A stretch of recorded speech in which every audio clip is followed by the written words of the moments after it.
Well, hello everyone, and welcome to today's episode of A Serious Chat with a Comedian, with my episodes here in Los Angeles, in Hollywood. And my guest today, she's been on CSI Miami, The Sopranos, Curb Your Enthusiasm, and she's half Greek, half Italian, born in Zurich. Ladies and gentlemen, without further ado, let me introduce to you Sofia Milos. Sofia, thank you very much for coming on the podcast. Thank you for having me and for meeting me all the way from Australia. All the way from Australia, yes. Now, you're born in Zurich. Yes. Half Greek, half Italian. What was that like? A mixed salad.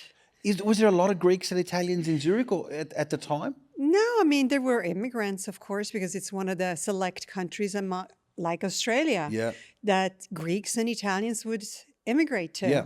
In fact, I've had a family. My mom is from Kalamata, and part of her brothers and sisters moved to Melbourne. Yes. And she was the youngest, so she moved to Zurich, which was a little closer. Right. And that's where she met my father, who also immigrated from Potenza, Lucania, into Switzerland. Yeah. Are you more Greek or Italian, would you say?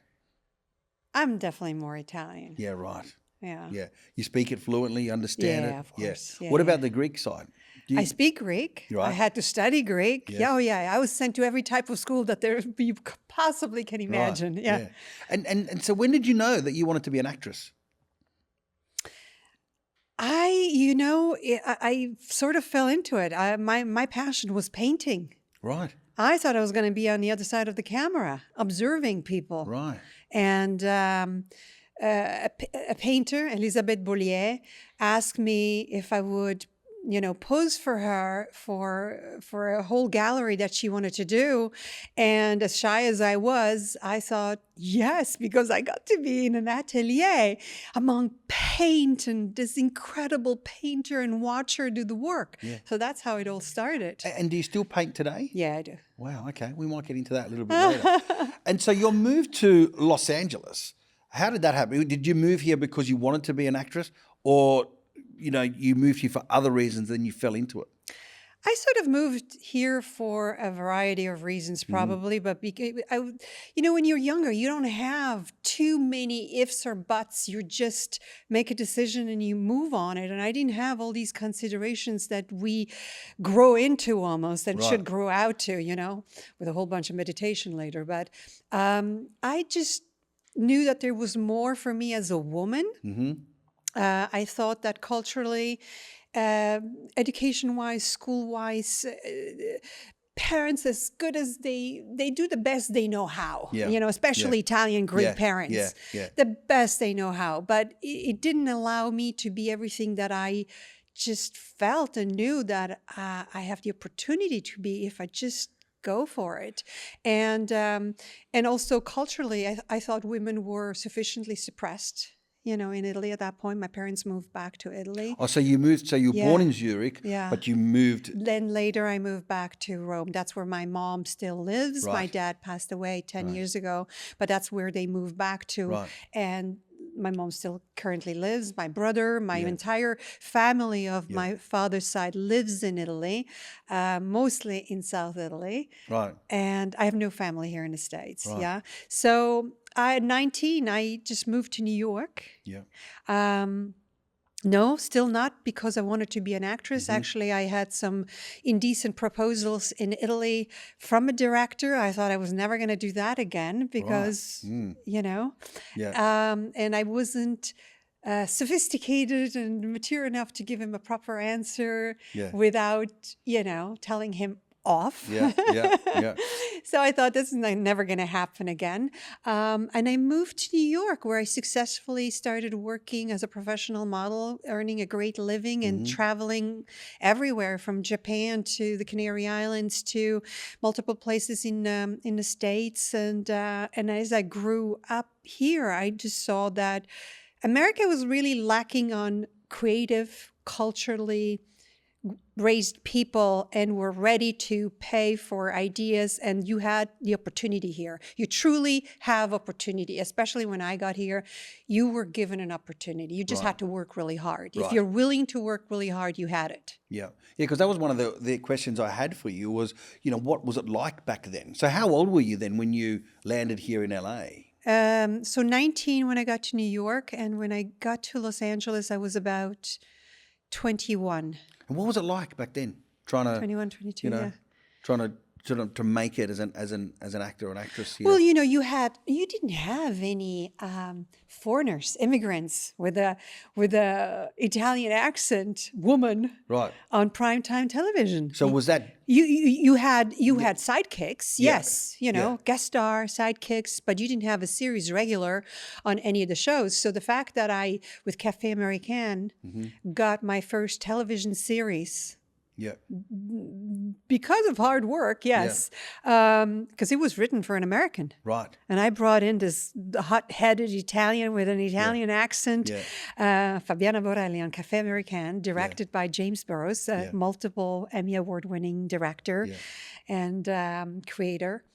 And he gave me the opportunity. The NBC gave me the opportunity. It was amazing because if you think about it, at the time it was one of the more conservative networks, and yet they did give me the opportunity to do so. A series regular, primetime television on an American sitcom that entailed American humor. And what is humor, right? You have to kind of be raised with, I mean, you're the king of it, right? So it's like the humor is yesterday's drama and you have to be raised with it. I mean, you make fun over the things that we have to endure as Italian immigrants, right? So it was learning all that for the Americans. So in a way, I guess that Greek and Italian upbringing that you had gave you that sort of a spirit, gave you that basis to do what you did, to be able to face it, right?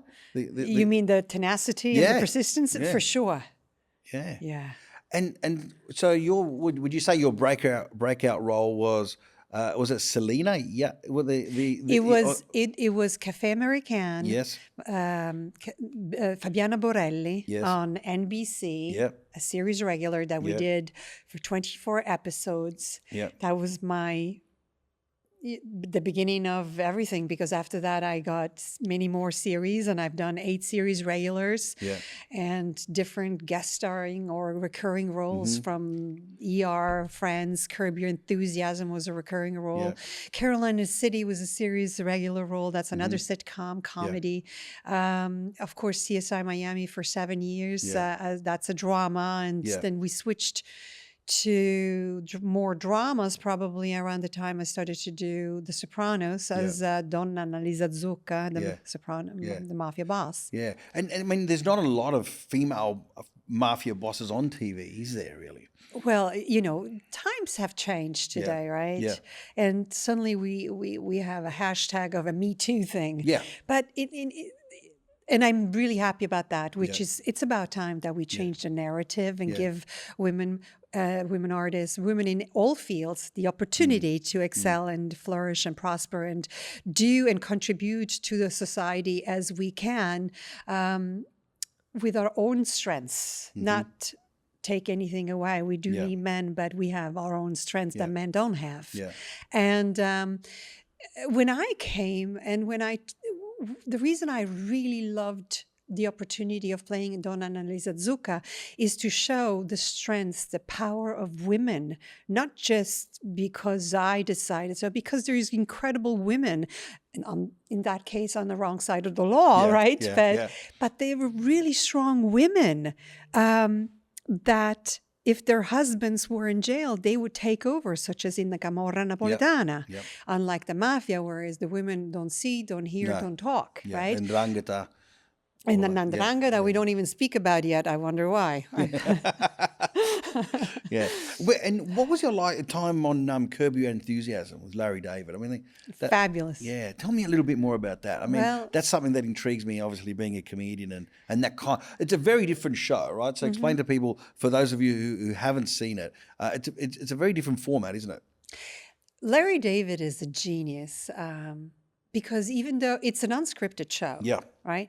So you pretty much come on the set. You have to rely on your improv. You have to rely on your years of scene study and study with other actors and being present time and just go with it, right?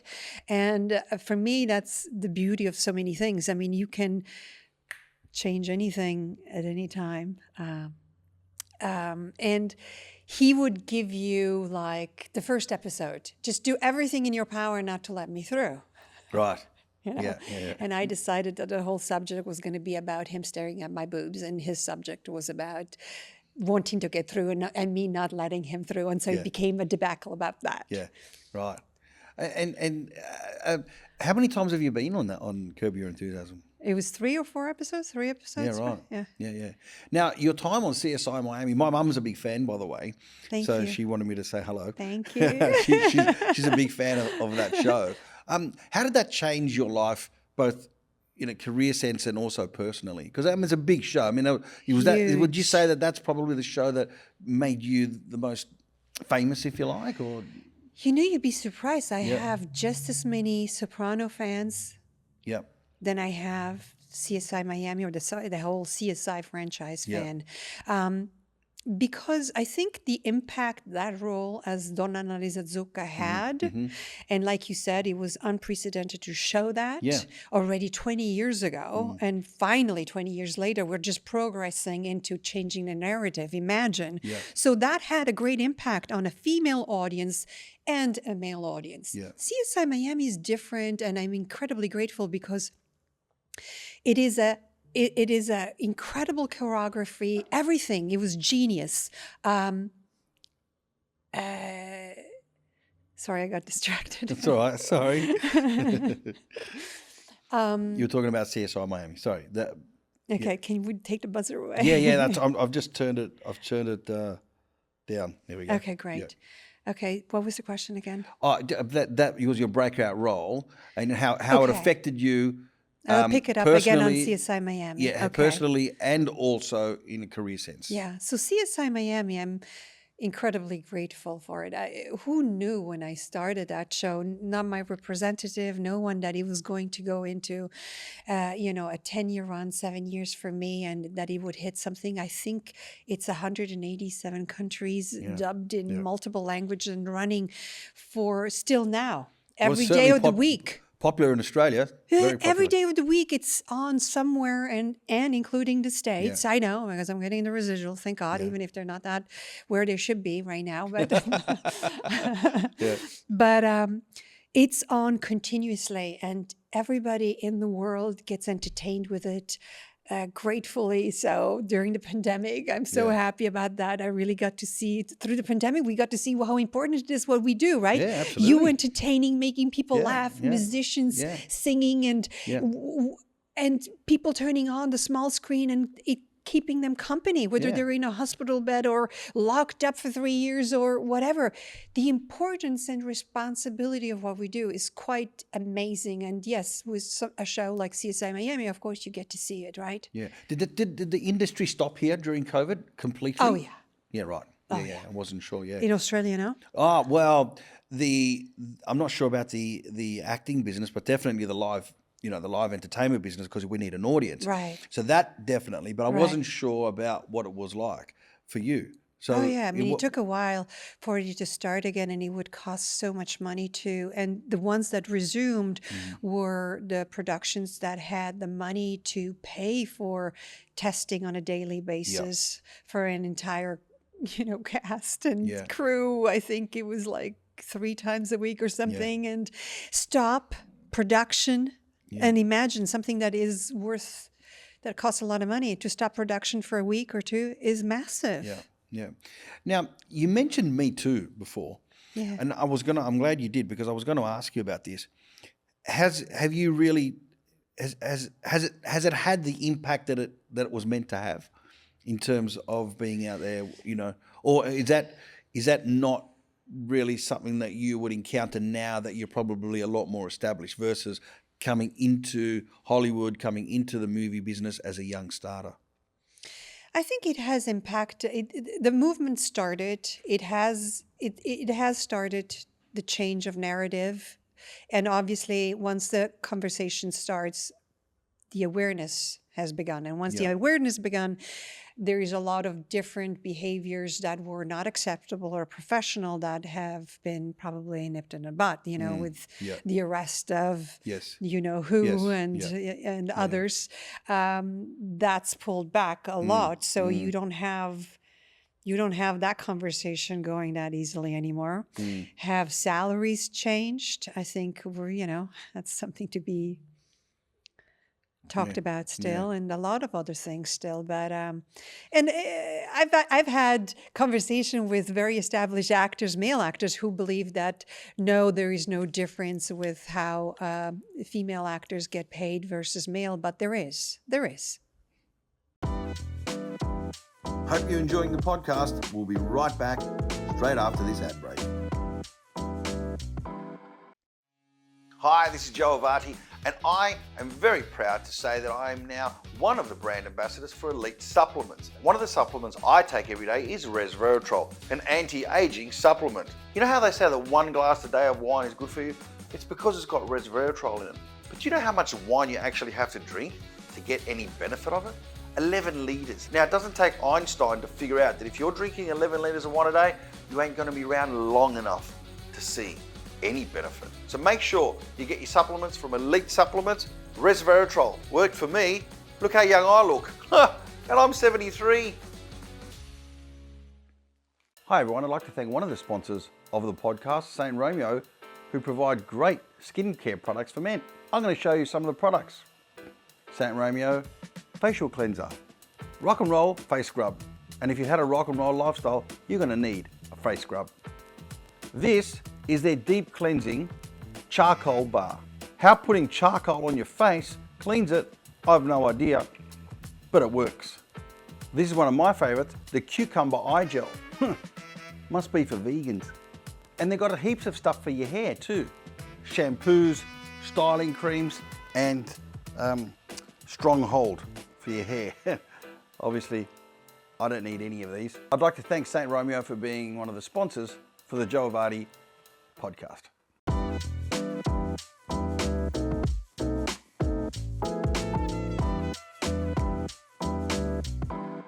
Of all the roles that you've done, or all the work that you've done, of all the people that you've worked with, who really stands out for you?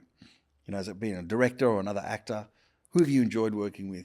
You know, this is a podcast. What actor or what director? Yeah, both. You know, I mean, this is a podcast where we like to hear about a different side to you. I You know, loved working on a Sopranos. Oh my God, we had a blast. We had a blast. How many episodes were you on? 3 of them. Yeah, right. 3 that equal 7 years of CSI Miami. Yeah, right. In what way? How? The reach, the audience, just the impact it created.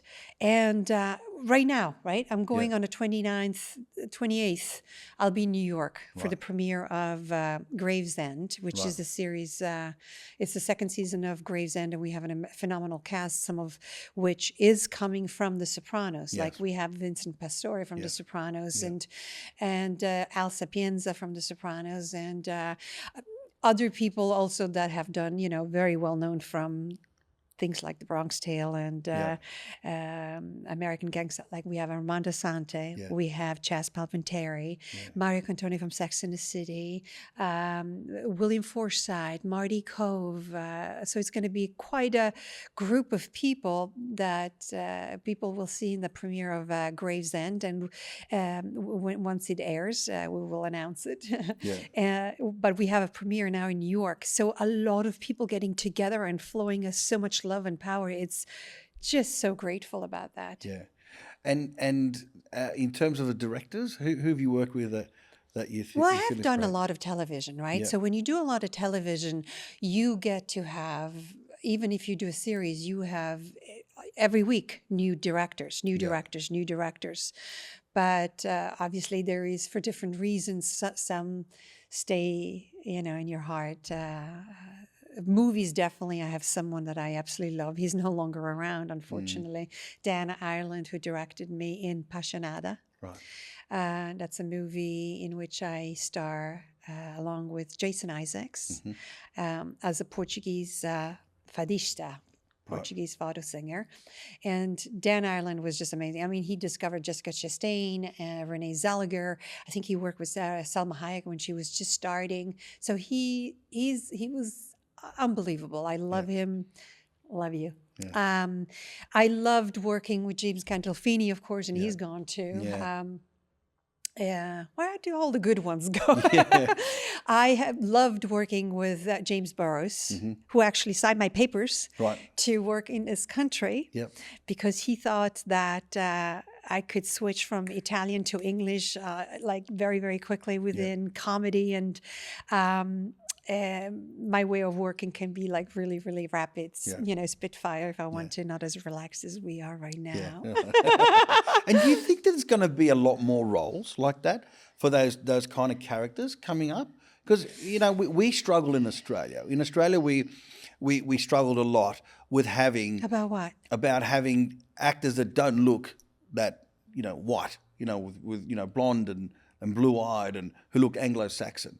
To look like me on Australian TV was not a big thing. It's starting to change. Good. That's what I mean. Are we seeing more of that now? Here, I mean, you see it yes, in the definitely. Now the you mafia have movies and all you that have kind of like stuff. Sofia Vergara Yeah. with an accent that has been doing successfully in the last 10 years, right? That has changed. That has definitely changed. There's you see Latinos, you see African American, you see Asian now.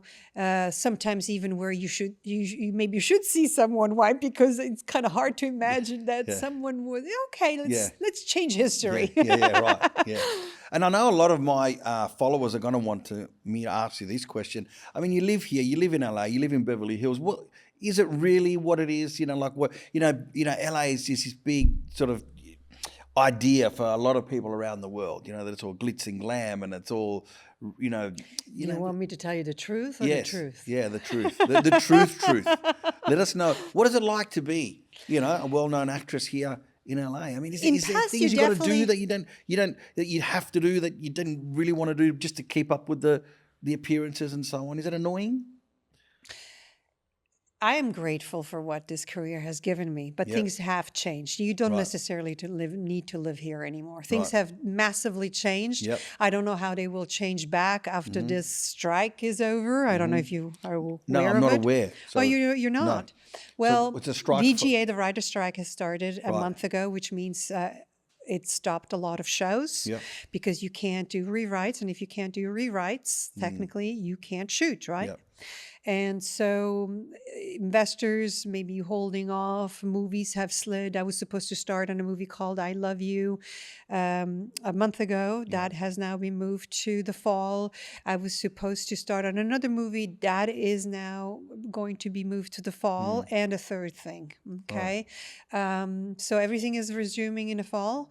I'm attached on another series created by Theo Pagonis. He's Greek, as a Greek mafia goddess, and I'm also on board as an executive producer, and for us that has slid as well, probably to next year. Yeah, right. Okay. So, and writer strike has been authorized as of this Monday. So for all the viewers, that would be June 5th. It was authorized. And we'll see. Hopefully it's something that can be settled very soon because things have changed tremendously, right? I mean, what was Hollywood? The magic of Hollywood, you came here from many countries, if you could afford it, if you could do it, if you were persistent, focused, and enamored, and crazy enough to follow this career as an artist, whether you were in, on this side or that side of the camera or a musician, the mecca of artists. You came here, and I gave up my... Well, it's not I gave up my family. I go there as much as I can every year. Stop raising the bloody flight tickets to go to Rome now. Because I got to see my mom. I'm on a 4-month world tour, and I've seen how much it's become crazy. It's like I pay twice as much this year as I have ever paid. Anyway, but I still have to see my mom, right? We still have to see our family. But I gave that up to be here. And you make a lot of compromises. Married to my career, what I love doing, and I didn't have kids. Because this wasn't really my home. It's become my home because of the opportunities America has given me. But I'm Italian. Yeah. You know, I'm Italian. So now it's changed because everything is on self-tape. It's been like that through the pandemic. After the pandemic, we're confused where it's going to go. It's stopped right now because there has been a massive inflation. Everything else has gone down. Actors are underpaid, so it's not even the issue anymore about is it male or female. The streaming has changed. It didn't used to be before. We could make a great living off of residuals, and now you don't. So there is an issue for SAG, Screen Actors Guild, which is the issue why the strike was authorized on Monday. Long story short, because of residuals not being compensated through streaming. All the streaming services. I don't want to pin them down, single them out. Therefore, actors not being able to sustain and make a living sufficiently, maybe in 2-3 years, if this keeps going that way. And the salaries having gone down while inflation up. And the AI, artificial intelligence, which needs to be stopped because you could basically replace actors with artificial intelligence. Yeah, tell me about that, because that's very interesting. Well, this is we've had new one of and our other hopefully guests who in and talked out about and not that. even hitting us. Yeah. Are you saying that, so what, you can get, how are they supposed to, how is AI going to replace your image? So what, they'll get your image and they'll voice over, you'll get your voice? Is that what you're saying? I mean, that it's your voice, your insane. I mannerisms? don't know enough about it, but I know that enough that this is the threat that came upon us, that they could replace us in whatever technological way with artificial intelligence, the participation of an actor, or limit the participation of actor, kind of like it happened with limiting the participation of writers, where you needed up to 10 writers or more in a writing room for a show like CSI Miami and other shows. And then suddenly you have a different format where you need a couple of writers, right? So that's why they have been in strike, is to increase the amount of writers and their salaries, and so that everybody that is contributing to the entertainment of society, that we can survive and continue doing that. Yeah. And so what's your advice then for a young budding actor or actress? They don't have to come to Hollywood? What's your advice on that? I say, first of all, work really hard. Yeah. Be the best you can be. Be you, be unique, because anybody wants to hire you for what you are, whether you are a foreigner or not. Italian, Greek, American, tall, short, fat, skinny, whatever. You are hired because of you. So don't try to be anybody else, and create that market, because you don't want to recreate someone else. That's number one. Number two, things are changing right now. Right now, we do a lot of self-tape, so you can do it from anywhere. But in the end, you do want to be surrounded by artists. So being in Hollywood, that's still the plus side. You want to be surrounded by other artists, because it is a tough job in a way. There is a lot of obstacles, and you have to focus every single day of not making the obstacles your destination, of keeping your eye on your goal and why you're doing what you're doing. Be a little crazy and visionary and passionate and in love with what you do and what you give and your purpose, because otherwise it could be tough. And if not, if you have all those elements, then you can create magic, and it can be easy, you know? What do you think about Los Angeles? We all got this image of Los Angeles. What can you tell us about Los Angeles that you think that people just don't know? What do you love about it? What don't you like about it? Tell me. Well, I'm Italian, so what am I going to tell you? Compare it to Rome? No, we I'm have saying, we have La you lived here. Cappella Sistina, we have Il Vaticano, the Spanish Steps, Piazza Sant'Angelo. We have so many things. Okay, you're not going to find that here. You're not going to find that No, here. but LA as a town, as a city, And you don't have our cooking. Yeah, well, what about that? Are you finding that there's more Italians from Italy coming here? And there is some, but there is not that many. There's probably more in New York for sure. Great restaurants, and Las Vegas. Here, there's not that many, but the few that there are, I love the restaurants. I'm a regular at them. There is the Drago family in Beverly Hills that has various restaurants from Passaio, Via Loro. They're all fantastic. We have Ibaldi. We have a handful of very, very good restaurants, right? And we have a small, tiny, una chicca of Italian community. Unfortunately, we don't have what New York has, which is Little Italy, or even Toronto. When I was shooting there, the border, I mean, there is an Italian community. It's huge. Yeah. And in Melbourne, there is an Italian community. Huge. You don't have that here. No. What you do have is I love going to the beach. I love taking walks on the beach. So if you go with the flow and enjoy what Hollywood, what Los Angeles, Santa Monica, Venice, Malibu has to offer, and not try to find what I'm missing, then it's fabulous to be here. Yeah. Well, that's what I wanted to know. I wanted to hear it from you. We have a large Greek population in Melbourne. In fact, I think Melbourne has the largest Greek population outside of Athens.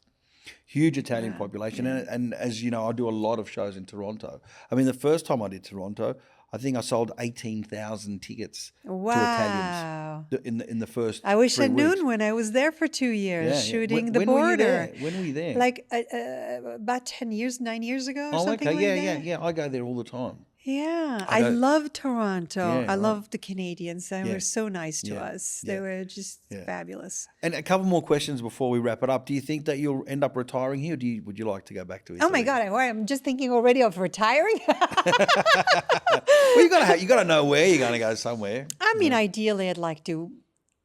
I always said that I would like to go move back, but home is where you're going to end up marrying. Yeah. And Are you married? Are you married here? No, I'm not. Okay. I'm not married because I always thought I was going to go back to get married to an Italian man. Yeah. It's not too late. No, it's not too late, right? So, but I have also gotten used. I've been here so long. I mean, it's like 27 years. I've gotten used to the American ways of doing things efficiently compared to, I know. You have a skit about trying to ship something, a box, right? So you know. Yes, I do. I do know. Okay. But I find America difficult too. Like compared to Canada or some parts of England or definitely Australia, I find like trying to get answers from people in America in respect to, the marketing, ticketing, venues, it takes at least, I would say on average, 2 to 3 times longer than it does in Australia or Canada. Really? Yes. Yeah. Maybe I should move to Australia. Things get done really quick, but you probably wouldn't have the career that you do. Well, I mean, as far as retiring, you asked me. Oh, in Australia, well, it's a nice place to retire. It's a little bit far away.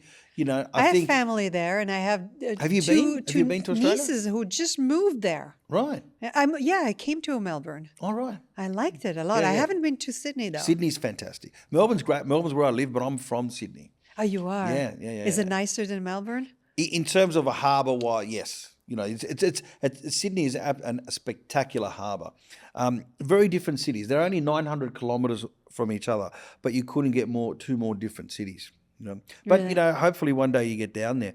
I remember it's like one day it was summer, the other day it's cold. That is Melbourne. Yes, That's yes, correct. You definitely went to Melbourne. Yes, you did. Sofia, my last question is: what do you do every day to live your best life? That's a great question. Well, whatever makes me happy is what I try to what I really work on focusing. Sometimes you have curveballs thrown at you, like this morning.